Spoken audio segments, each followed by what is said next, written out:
6 जून को Ranji trophy knockout मुकाबले में मुंबई के कुर्ला इलाके में टैक्सीमैन कॉलोनी के रहने वाले 2 सगे भाइयों का इंतखाब किया गया है। इन दोनों भाइयों के नाम सरफराज खान और मुशीर खान हैं। आपको बता दें कि सरफराज खान और मुशीर खान इस इंतखाब के बाद बहुत खुश हैं।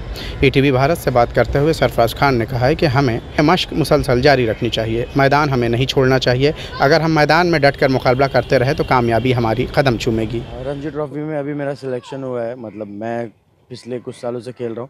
मेरे भाई का भी हुआ है जो अभी 16 साल का है और काफ़ी अच्छा लग रहा है कि दोनों भाई साथ में खेलेंगे। आपकी कामयाबी के पीछे किसका हाथ है? नहीं, ऑब्वियसली मेरे डैडी का हाथ है जिन्होंने काफ़ी मेहनत किया है। आप देख सकते हो घर पे भी विकेट बनाया है। इतनी अच्छी फैसिलिटीज़ किसी को मिलती नहीं है। मैं बहुत लकी हूँ, जो भी है उन्हीं को क्रेडिट जाता है, दोनों भाइयों का। नौजवानों के लिए आप क्या कहना चाहेंगे? यही बोलूँगा कि प्रैक्टिस करो, जितनी हो सके ग्राउंड पे रहो और मेहनत करो सुबह शाम, और ग्राउंड से दूर मत जाओ।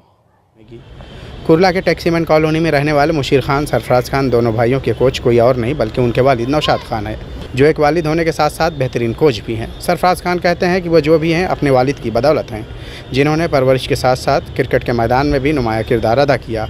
अब लोगों की निगाहें दोनों भाइयों पर टिकी हुई हैं कि 6 जून को होने वाले मैचों में उनका मुजाहरा कैसा होगा।